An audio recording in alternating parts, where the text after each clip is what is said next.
Hello everyone, welcome to channel Gyan Vidhi. और हम discuss कर रहे हैं further offence against the body, जिसमें हम तक डिस्कस कर चुके हैं stage of the crime, hurt, grievous hurt, wrongful restraint, wrongful confinement. और अब हम डिस्कस करने वाले हैं द न्यू सेगमेंट जो नया डाला गया है और आपको पता होना चाहिए, मे बी इस बार एग्जाम में पूछा जाए। Section 106 of the BNS 2023, causing death by the negligence. तो यहाँ पर कुछ भाग में बांट दिया गया है, पार्ट में बांटा गया। दो वर्ड पे आपको ध्यान रखना है कि डेथ तो हुई है किसी की, रेस और नेग्लिजेंट एक्ट, रेस और नेग्लिजेंट एक्ट से, जो कि कल्पेबल होमोसाइड नहीं है। इसका मतलब ये कल्पेबल होमोसाइड से थोड़ा सा नीचे का डिग्री है, इसकी डिग्री थोड़ी कम है। और डिग्री इस तरीके से भी कम है जो पनिशमेंट भी बताता है। पनिशमेंट जो है इसमें 5 साल तक की है मैक्सिमम, अगर आपने डेथ भी किसी कोस करी है। बट रेस और नेग्लिजेंट, रेस का मतलब होता है जैसे कुछ लोग रोड पे जो छपरी राइडर होते हैं वो गंदे तरीके से मोटरसाइकिल चलाते हैं, जो कि अपनी लाइफ और दूसरों की लाइफ भी इन डेंजर में डालते हैं। अगर वो लोग किसी की डेथ कोस करते हैं तो वो रेस और नेग्लिजेंट में बुक किए जाते हैं, उनके खिलाफ इसमें एफआईआर होता है। और नेग्लिजेंट का मतलब होता है कि आपने प्रॉपर ड्यू केयर और जो होता है वो आपने नहीं लिया। इसमें जो सेकेंड पार्ट है वो है मेडिकल के लिए, डॉक्टर्स के लिए, कि डॉक्टर्स को यहाँ पे थोड़ा रिलैक्सेशन दिया है, जिन्हें जबकि डॉक्टर को कोर्ट भी रिलैक्सेशन देती है। वो इसलिए देती है क्योंकि उन्हें ट्रीटमेंट देना है, और जाहिर सी बात है जिंदगी और मौत जो है वो एक पावर, जो सुप्रीम पावर है वो डिसाइड करती है, ना कि डॉक्टर। हाँ, उनको देवता के समान पूजा जाता है सोसाइटी में, बट पुराने जमाने में, आज की सोसाइटी में तो नहीं। अगर आपने गब्बर मूवी देखा है और सोसाइटी में रियल में क्या होता है तो आपको शायद लगेगा कि सबसे टॉप पर डॉक्टर हैं, उसके बाद है सिस्टम या पुलिस डिपार्टमेंट, और उसके बाद है लॉयर्स। तो यहाँ पर जो पनिशमेंट है, अगर आपने डॉक्टर ने किसी तरीके मेडिकल में नेग्लिजेंसी की है तो 2 साल की पनिशमेंट है एंड फाइन है। अब मैं आपको बताता हूँ कि रेस और नेग्लिजेंट में डिफरेंस क्या होता है। एक केस है जिसका नाम है भल्ला चंद्रा वर्सेस महाराष्ट्र।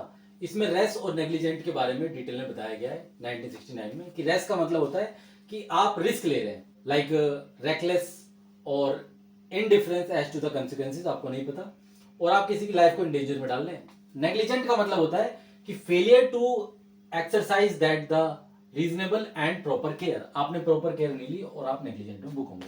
अब जो डॉक्टर्स के बारे में मैंने बताया कि डॉक्टर्स पे इसमें पनिशमेंट कम है, क्योंकि वो ऑपरेशन करने से मना करते हैं। और आपने कई बार नोट भी किया होगा कि जब आप हॉस्पिटल में जाते हैं तो सबसे पहले वो फॉर्म भरवा लेते हैं कि भाई अगर इसकी जान को कोई भी खतरा हुआ तो वी आर नॉट रिस्पॉन्सिबल।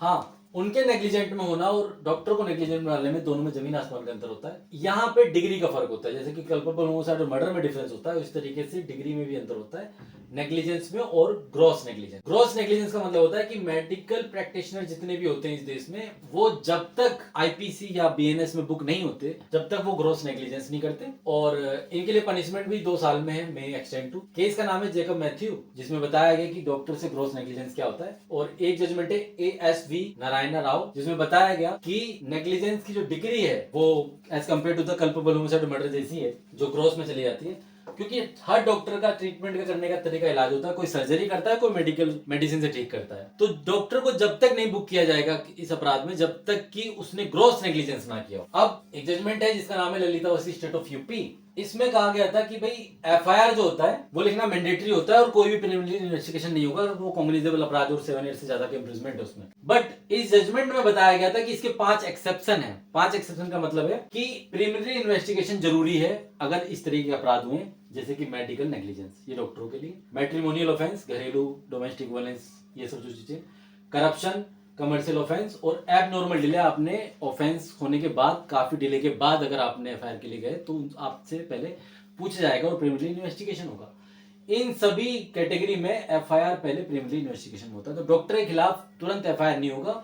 और हाँ, बाकी डॉक्टर से भी कंसल्ट किया जाएगा कि भाई आप मुझे बताइए कि ये ग्रॉस नेग्लिजेंस ने किया है या नहीं किया, क्योंकि सबका ट्रीटमेंट का नजरिया अलग होता है। तो नया जो क्लोज डाला गया 106 में, वो क्लोज 2 है। और इस बार उन्होंने रेस और नेग्लिजेंट को और मेडिकल नेग्लिजेंस को थोड़ा एक्सीड कर दिया है। इस बार उन्होंने डाला कि अगर कोई इंसान ड्राइविंग कर रहा है रेस और नेग्लिजेंट तरीके से, लाइक नागिन बना रहा है रोड पे और बिना ड्यू प्रॉपर केयर के वो ड्राइविंग कर रहा है नेग्लिजेंटली, तो वहां पर उसने अगर किसी की डेथ कोज कर दी ड्राइविंग के दौरान, तो सरकार का कहना है इस बार कि आप वहां से चले जाइए, आप वहां से भाग जाइए, क्योंकि आप भीड़ के हाथ लग गए तो भीड़ आपको टांग देगी। तो उन्होंने कहा कि आप वहां से एस्केप कर सकते हैं, मगर आप जब वहां से एस्केप करें तो विदाउट रिपोर्टिंग ना जाएं। आपको पुलिस या मजिस्ट्रेट को सून आफ्टर मतलब कि जैसे इंसिडेंट हुआ उसके कुछ देर के भीतर ही, मतलब कि जो नियर बाई आपको पुलिस स्टेशन हो, वहां पे जाके बताइए कि भाई मुझसे ये क्राइम हुआ है। अगर वहां से आप भागे बिना रिपोर्ट किए हुए अपराध को, तो आपका पनिशमेंट 10 साल पहुंच जाए, मैक्स 10 to 10 ईयर। तो अगर ये अपराध कोई वकील वगैरह करते तो वो नियर बाई मजिस्ट्रेट के सामने जाके पेश हो जाए और रिपोर्ट कर दे कि भाई मुझसे अपराध हुआ है। क्योंकि अगर आप वहां से एस्केप किया आपने तो आपकी पनिशमेंट 10 साल हो जाए। तो 106 जो है वो एक अलग तरीके का सेक्शन बन गया, जिसमें पनिशमेंट का क्राइटेरिया 3 तरीके का हो गया। पहले 5 साल जो नॉर्मल लोगों के लिए, और वहीं अगर डॉक्टर है जो कि ग्रॉस नेग्लिजेंस करता है तो 2 साल, क्योंकि डॉक्टरों के लिए कोर्ट भी रिलैक्सेशन देती है, उनसे ज्यादा क्रॉस क्वेश्चनिंग नहीं होती है और उन्हें रखा जाता है एक लिमिट में, क्योंकि अगर वो ऑपरेशन नहीं करेंगे और रिस्क नहीं लेंगे तो लाइफ को वैसे भी थ्रेट है। और 10 साल वहां होगा जहां पे आप बिना रिपोर्ट करे भाग, आपसे कोई इंसिडेंट हुआ और किसी की डेथ हो गई तो आप प्लीज रिपोर्ट करिए, आइदर पुलिस के पास जाइए या मजिस्ट्रेट के पास जाइए नियर बाई। और सून आफ्टर का मतलब है कि ये नहीं कि इंसिडेंट के 4-5-10 दिन बाद जा रहे हैं रिपोर्ट दर्ज कराने, तो ये एस्केप ही माना जाएगा।